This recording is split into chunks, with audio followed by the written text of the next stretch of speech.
Barça have issues. While we might still win against teams like Elche, who lack the quality to truly expose our flaws, it might not be enough against the best teams in the world. In fact, some opponents only need 3 passes to enter the final third and attack dangerous space against us. Now, it's extremely important to identify what's going wrong, because in my opinion, it's structural, not just individual mistakes. Statistically, we came third for expected goals allowed last season, which measures the quality of chances opponents created against us. But this season, we've actually dropped to 13. That is a huge difference and something worth looking into. So what exactly is going wrong with Barça? What is it that we just can't seem to fix? Many blame the high defensive line, but is that really the main issue? Well, let's find out.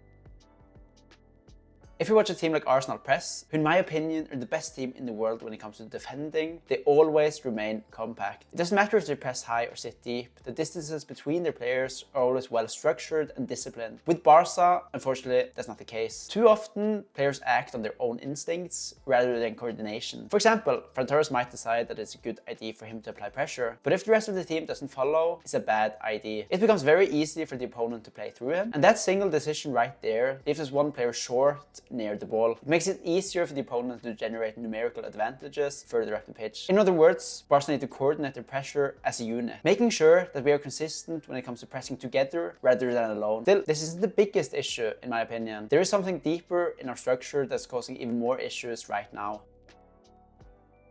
We want to press high, which is fine as long as 2 principles are respected. The first one is intensity, the second one is pressing angles. For Barca, the front press is initiated by the wingers, which in recent games has been Lamine Yamal and Rashford. They press the opposing centre backs rather than the full backs. However, too often they find themselves in no man's land, neither closing down the centre backs with sufficient intensity or blocking the passing lanes directly to the full backs. As a result, the opponents can bypass that pressure with ease. And from here, more issues appear. The main idea when the ball is played wide is for our fullbacks to push higher up the pitch and support the pressure. They're essentially pressing the opposing fullbacks themselves. But here's the issue. Because we've run this system for such a long time, teams have come up with solutions. Opponents often overload the wide areas, forcing our fullbacks to stay deeper. Our fullbacks are then left with a difficult choice: push high and risk leaving the wide areas exposed and a possible free man to run in behind, or stay deeper and allow the wide player for the opponents to turn and advance with the ball. When our fullback allows that turn, a chain reaction begins. Since our winger is pressing high on the centre back, it takes time for him to recover his position and support the fullback. Late in games, fatigue also play a huge role, and he might not even track back to support. From here, something happens to our double pivot. They're stretched. Against Elche, that was Frankie and Casado. One of them has to move wide and provide cover. That in turn stretches our midfield horizontally and leaves a gap. Opponents can either play through it using central combinations, but what's even more dangerous is cutbacks. If our midfielders are moved out of position, our backline does not have the right cover.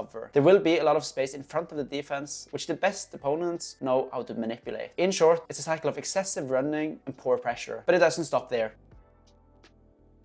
I have also noticed another major problem, which comes down to profiling. Profiling is essentially understanding what the player can do, what he can't do, then deciding the best possible role for that player in the team. Maximize strength and minimize weaknesses. In midfield, I would argue that Barca have players who are very good at defending small spaces. Take Marc Casado as an example. He excels at reading the play, intercepting passes, and winning the ball in close-range duels. It's the same with Pedri. They're 2 very proactive midfielders when it comes to defending. However, what they can't do is defend large spaces. They do not have the legs for it or the pace, yet our defensive structure often exposes them to that weakness. And that's not good. There was a very clear example in the game against Elche. Lamine Yamal was supposed to press the centre backs, but he didn't do so with the right intensity. As I said, our wingers are often caught in no man's land, and that was another case of that. The ball was then easily recycled from the centre back to the full back. Koundé was supposed to step out, was a bit late because the opposing winger was pinning him deep, but eventually he pushed through and stepped out. Now, when Koundé left his position, space appeared behind him, and Elche, they knew this. They had prepared for this and wanted to take advantage of it. Elche's winger or midfielder, or whoever it was, immediately attacked that space, and it was Casado who was forced to track him. As I said, that's not his strength. He doesn't have the legs to cover that ground. Elche broke through, and they used a very clever strategy, which you have seen opponents use before. They placed one player in an offside position during the build-up, and during that attacking sequence, they were one successful cross away from creating a big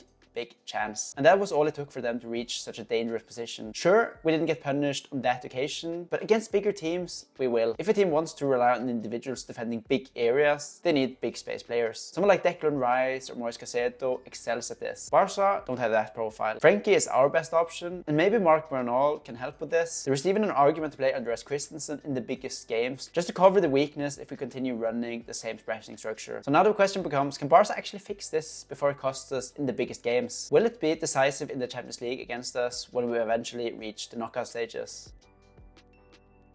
Without providing concrete solutions, Hans Flick has to start by looking at the wingers. Rafinha was a winger who defended with the right intensity, but also the right pressing angles. He pressed the centre back, but he also closed down the passing lane to the fullback. So he denied ball progression. Rashford, for all his attacking quality and goal contributions, can't replicate this. It's just not who he is as a player. That's why one thing that's going to be extremely crucial for Barca is Rafinha's return. Not just for his quality going forward, but just as much for his defending. A common question is, why didn't Barca suffer these issues last season? Because most of the time we actually used the exact same pressing setup. While that topic is complex, one reason could be that it was relatively new. Teams hadn't figured out how to counter our pressing patterns. Very few teams played the way that Barca did, so it was a surprise to many opponents. Now, in the second season, those opponents are more prepared. Still, we did suffer some big defeats last season, but those moments were rare. So for Hans Flick, it's therefore important for him to look how he can counter this again. Very eager to hear what you think, so please make sure to leave a comment below.